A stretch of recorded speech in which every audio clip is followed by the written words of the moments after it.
Hi, I'm Alana Hippensteel with Pharmacy Times. Joining me is Jonathan Watanabe, a professor of clinical pharmacy and associate dean of assessment and quality at the School of Pharmacy and Pharmaceutical Sciences at the University of California, Irvine. Jonathan is here to discuss an approach to treating opioid use disorder that may be more effective than our current approach in light of the recent uptick in opioid overdose deaths in 2021. So, Jonathan, could you explain to me a bit about your background working in the opioid use disorder or OUD space? Thank you, Alana. Yeah, I've been involved in several different levels over many, many years now. So it began, I was involved as an investigator on a federal, actually it was a geriatric program, part of the Health Resources and Services Administration's Geriatric Workforce Enhancement Program that included a subaward actually to train clinicians, specifically nurses, on the use of academic detailing via pharmacists for nurses to instruct them on naloxone, as well as opening the door for discussions on medications for opioid use disorder, specifically talking about buprenorphine, but also familiarizing them with things like methadone and naltrexone. And then led research kind of concurrently with that, examining of patients on opioids, benzodiazepines, and muscle relaxants were at elevated risk of hospitalizations and ED visits. Sadly, they were. And then using some national data sets, looking at that association. And then again, there were so many things at the time that were moving into this crisis. I was asked at the skilled nursing facility that I was providing care at to look at monitoring programs for opioid use. So looking at pain management, as well as seeing if there was mechanisms for finding out if there was ways we could reduce opioid usage in that skilled nursing facility, and to examine if there was mechanisms that we could better apply for medications for opioid use disorder. That sort of dovetailed into me being asked by the National Academy of Sciences, Engineering, and Medicine to serve on to speak with the Medications for Opioid Use Disorder Saves Lives consensus study, and then the later report. And then that segued into probably what we're talking now is the National Academy of Sciences methadone workshop for opioid use disorder that was sponsored by the White House Executive Office of the President, the National Drug Control Policy Office, and continue to work with an array of different folks around the country to look at what we can better do to improve access, specifically via pharmacies, but on an array of different approaches. But one consistent with a lot of that messaging is we really could do a better job of utilizing pharmacies, community-based pharmacies, to aid in trying to contend this crisis. Absolutely, yeah. What are some of the problems that have arisen in our country's current approach to managing OUD, and what are some specific examples of how community pharmacists' involvement might be able to address? Yeah, you nailed it just as we even began. So, I mean, for the first time ever, there was more than 100,000 deaths due to overdoses in a 1-year period. That's the most that's ever been measured. There was 400,000 deaths that they've measured between 1999 and 2017. So if you actually look at that, that's more than the total combat deaths in World War II. We published. So this is just this in terms of lives lost, just the mortality, but also the morbidity, the lives that are affected by this crisis. It's just startling, and that there actually isn't more discussion about it. So I think that some of the challenges, the cracks in the system, I mean, they're more than cracks, they're like canyons in the system in terms of trying to improve access, availability. It continues to be a situation where patients are unable to get access or even aware sometimes that access is possible. There's been a lot of dialogue that's demonstrated that, it can be more than a 2.5-hour drive from some population areas to an opioid treatment program. So some of the challenges just in terms of the inability to access the medication, even where it is available, that many times they may not carry it. The challenge is that there was this kind of twin-demic that was going on with the COVID pandemic that I was also researching, as well as these things were going on at the same time. And certainly the COVID pandemic made it more challenging for those that were coping, both I think in terms of turning to opioids, but also getting treatment for it. So you had this kind of twin challenge that really synergized in a bad way in the past few years to make it more challenging for patients with opioid use disorder. And I think that as many know, there's more of a challenge with fentanyl. I think the not only is it the mechanisms for getting treatment continue to be challenging, but also what's going on in terms of the illicit market is the availability of fentanyl, which has explained a good chunk of the opioid deaths and the spike. I mean, they're talking about fentanyl getting into even things like cannabis and these other things. So I think the challenge of ensuring that we've got appropriate management has never been more important, because it almost seems like all of the challenges has gotten more more complicated in the pandemic. Right. Absolutely. Yeah, that makes sense. What are some of the changes you would be advocating for, especially coming from the perspective as an academic in healthcare, specializing in this area, and having a bit of a lens around some of the research in this area? Yeah, I mean, I think what we continue to lean on is there's just, as you mentioned, there's a challenge in access. So if we can find ways, particularly we looked at with methadone, is that can we utilize mechanisms for making it less onerous? That they have to go to an OTP. Sometimes they can only get literally a dose per day. They have to go to the OTP to get their daily dose of methadone. During the pandemic, for many, they just didn't even feel safe. So the challenges of what we can potentially do to improve access, to make it less difficult to get treatment. So some of those that we looked at, this is truly a repeating theme, was that we finding ways to use pharmacies to serve as extenders for opioid treatment programs. So there'd be a mechanism and they've literally demonstrated that in GIS kind of heat maps, that it's much easier to get to a pharmacy than it is to an OTP. So if we could use those as places where you could get your methadone if you needed it and you qualify, to continue or initiate, continue your treatment generally, that would be a huge boon to patients to be able to safely access. So that really came up quite often. And there's even some precedent, because we can learn the lessons of buprenorphine where that can be accessed at pharmacies. So try to certainly look at what we can better make available in terms of pharmacy-based access to medications for opioid use disorder. That just makes sense. And that was even repeated by many addiction providers, that what can we do to improve access by pharmacies? What can we do to improve access to take-home doses? What can we to make it less difficult for patients to qualify for OTP? I think all of these came up very routinely. And then I think some of the other elements, we'll probably get to this, is just enforcement of currently available regulatory activities. The ADA already, the American with Disabilities Act, already protects people with opioid use disorder. So they have the right to access. You cannot discriminate solely based on that they have opioid use disorder or they're using a medication for opioid use disorder. Similar in the prison system, where just like if they had diabetes, they are entitled to treatment. If they have opioid use disorder, they are entitled to medications for opioid use disorder. So some of these are actually just making sure that we adhere and enforce some of the rules that are presently available to help these patients get their lives back. Absolutely. How involved are pharmacists currently in OUD treatment programs?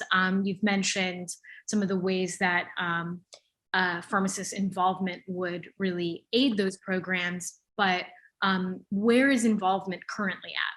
You know, it's not occurring nearly enough. I mean, I think when you think buprenorphine can be dispensed at pharmacies, so that basically even general practitioners that are waivered can prescribe a medication for opioid use disorder that can be provided by pharmacies. So from that standpoint, pharmacies are currently involved in trying to treat with buprenorphine. But the challenge in that is continues to be access. There have been certainly well-documented data that it is not available at pharmacies, that there's challenges certainly in stocking at certain moments because that can trigger follow-up from the DEA. There's a called corresponding responsibility, the fact that you have to discern whether you should be dispensing that. So the discretion that's left to the pharmacist that sometimes gets in the way. So even in for buprenorphine, there certainly continues to be challenges for pharmacies. Now, in terms of OTP extension or basically clinical services for things like methadone at pharmacies, it doesn't seem to be occurring in a high volume, at least in the United States. There's certainly some demonstration projects and some research that's been done, I believe in Maryland, that's looked at getting the appropriate, basically sign-offs that you can dispense from pharmacies for methadone as extension from OTPs, but doesn't happen. You know, I think I can count on one hand the number of papers I can recall where they've studied it. So it certainly needs to be done a lot more. And I do know there are an array of pharmacists in this field that are interested, but getting together the right regulatory framework that's going to provide for that, I think we still need to do important work. I'm actually hoping that some of this discussion we're doing right now will hopefully stimulate that. There are many times where you'll have to get authorization from Substance Abuse Mental Health Services Administration, so SAMHSA, your DEA, your state regulatory bodies to sign off. So those things all need to be checked before some of these things can occur. But we need to do that, or we need to find some brave techniques of trying to reduce some of those barriers so we can catalyze getting pharmacists more involved. And actually there was a lot that was noticed during the pandemic where they certainly opened up the door to more things like beginning prescription from an OTP versus via telehealth, providing more take-home doses, and the data was positive. We didn't see a massive increase in overdoses of methadone or diversion. There hasn't been any real signal to say that posed a problem. If anything, it seems to have benefited. It met its goal, which is continue to provide care for opioid use disorder patients during the pandemic. And I think there's lessons learned that can probably be broadened, like we saw with COVID-19 treatment and what have you. That there was many lessons that we learned from during the pandemic that can aid us in treating opioid use disorder patients. Absolutely. Do you have any thoughts on what pharmacists can do right now to advocate for some of the changes that you're talking about in terms of bringing things further into the pharmacy and also pharmacists' involvement in some of these programs? What can pharmacists do today or this year to try to make some of these changes happen? I think that trying to coordinate it with, if they're interested, is reaching out to addiction specialists to find out if there is mechanisms that they could, like I said, if some of the bodies that are involved, SAMHSA, DEA, Board of Pharmacy, Board of Medicine, finding out what it would entail to effectively get the waivers so they could begin some of these initiatives. Because in many places, the pharmacists they're knowledgeable about methadone. We use methadone for pain treatment. It's that's what's interesting is when I was working in long-term care, we would see a good volume of methadone used for pain management. But the minute it's indicated for opioid disorder, that's when all the barriers kind of fall down. So pharmacists are aware, and they have participated in tapering patients with methadone. So in terms of the pharmacology, the pharmacodynamics, how to dose it, they're well equipped. So they're in a very good position for use both with buprenorphine and with methadone. So just trying to find the mechanisms where they could do that becomes, I think, an important step, is letting them know that there is interest. And then there's things like the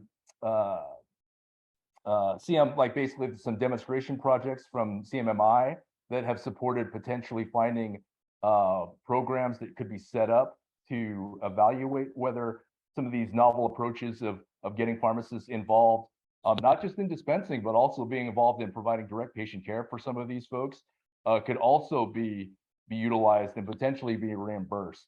And I think that's the other element that really becomes important is ensuring that there's actually coverage, that both for the patient and for the provider, that some of that is as better delineated. And there's been a lot of discussion of trying to ensure that, at least from the Medicare and Medicaid perspective, that gets better fleshed out, is that that there's going to be reimbursement for providers of all stripes, but certainly for pharmacists, that if they want to be integrated into this, there's going to be reimbursement, that they will be paid for those services. Absolutely. Um, any closing thoughts, Jonathan? I think that, like most of the problems of when you've got something of this magnitude, it's that it's multifactorial. I think that the barriers that we're seeing are access barriers in terms of patient awareness, access barriers in terms of providers knowing what they can be involved in, and how they can provide treatment for these patients. Barriers in terms of reimbursement to ensure that that patients and providers feel covered. I always think it's interesting as one of the rare moments where you have basically universal coverage before you reach Medicare age is actually for pregnant women. And that's a very important moment where they can get services for opioid use disorder in terms of coverage, where they actually have it. So ensuring that these medications are covered for patients when they actually have coverage becomes very, very important. I've also mentioned, again, just ensuring that the laws that are already in effect are adhered to and enforced. I think that right after our meeting, there was a press release that again, indeed, the American with Disabilities Act does protect those with opioid use disorder. They cannot be discriminated against, and their services need to be offered, including within people that are incarcerated. And then finally, the one maybe we should have started with is we just have to find a way to diminish the stigma that comes with patients. The list was long in terms of those with lived experience that said that they wanted to get help, they didn't know how. When they were being treated with methadone, they were told they were still addicts, even though they were living now, being able to maintain a comfortable living, take care of their families, these kinds of things. So some of this we've just got to diminish, eradicate. I think the stigma that comes with the opioid use disorder, because I think what you even have is some providers that are interested in being involved. They don't want to have to deal with some of the kind of the perceived baggage of providing care for these people that need help. And I think the frustration with this, that just makes it worse. So I think it almost doesn't quite matter, what your exact take on how you want to characterize these folks that actually have just a brain disorder, but it's the fact that these current mechanisms clearly are not effective. And if we want to do something about it, we're going to have to kind of modify our approaches.